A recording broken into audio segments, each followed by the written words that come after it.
Shalom, damai di hatiku.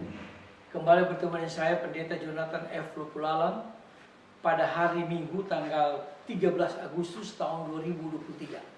Mari kita tunduk kepala minta pertolongan Roh Kudus untuk pembacaan dan pemberitaan firman Allah. Mari berdoa.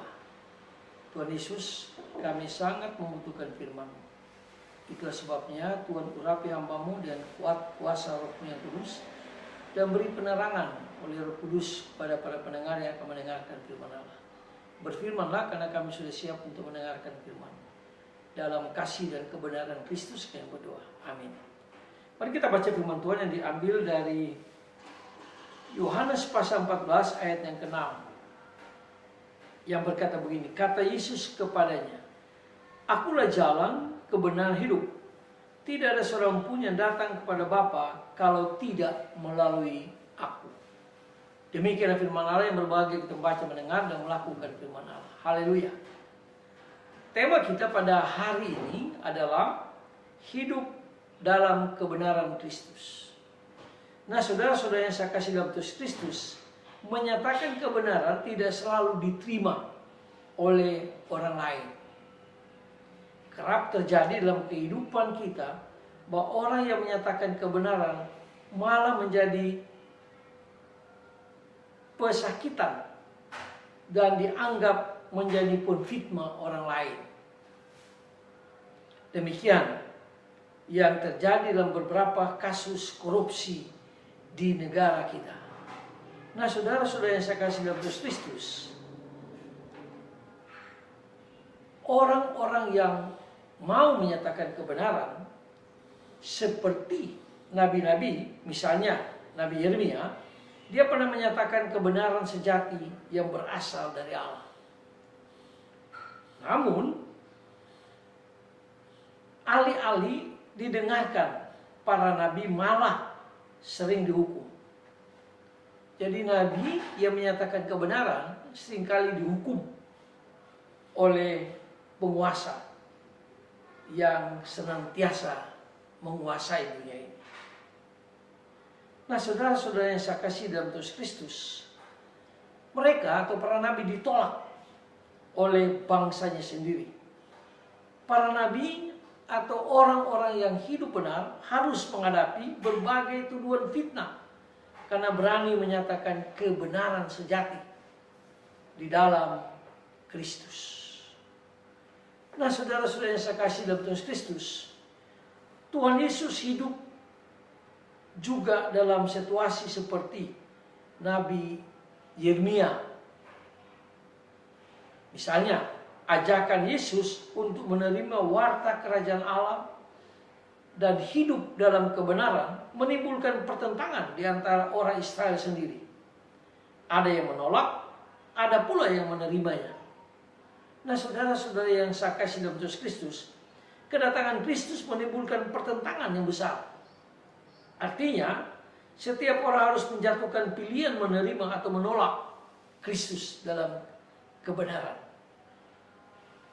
Nah, saudara-saudara yang saya kasih dalam Kristus, menerima kebenaran Kristus berarti seluruh hidup harus didasarkan pada cara dan tuntunan hidup dalam Kristus.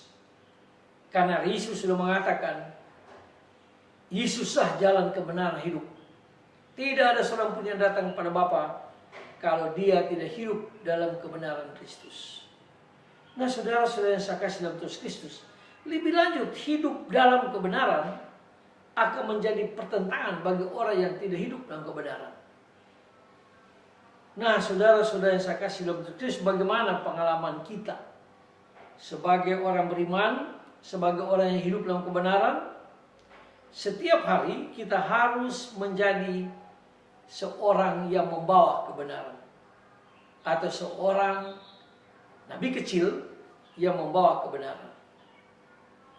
Apakah kita pernah mengalami ditolak ketika harus berlaku kebenaran, adil, dan jujur? Nah, saudara-saudara yang saya kasih dalam Kristus, inilah yang harus dilakukan oleh orang yang hidup dalam kebenaran. Yaitu dia harus terus menyatakan kebenaran. Tidak boleh kompromi. Kalau kebenaran dikompromikan dengan dosa, maka hasilnya setan yang akan ketawa. Setan yang akan tepuk tangan. Tapi kebenaran selalu harus dinyatakan. Karena hidup benar adalah orang yang hidup bersama dengan Tuhan. Nah, saudara-saudara yang saya kasih dalam Yesus Kristus, apa sikap dan reaksi kita ketika orang lain yang kita nyatakan kesalahan dia, lalu kita terus hidup dalam kebenaran? Sikap kita tetap harus konsisten. Kita harus menyatakan selalu kebenaran. Karena sekali lagi Yesus sudah mengatakan, Yesuslah jalan kebenaran hidup. Tidak ada seorang pun yang datang kepada Bapa kalau tidak melalui Yesus. Jadi kebenaran harus didekatkan karena Kristus akan menolong kita. Mari kita tunduk kepala, kita berdoa. Tuhan, kami bersyukur karena bangsa kami, negara kami, yaitu Indonesia sudah merdeka sampai pada saat ini 78 tahun. Tapi kami melihat banyak orang yang tidak hidup dalam kebenaran. Masih banyak korupsi di sana sini.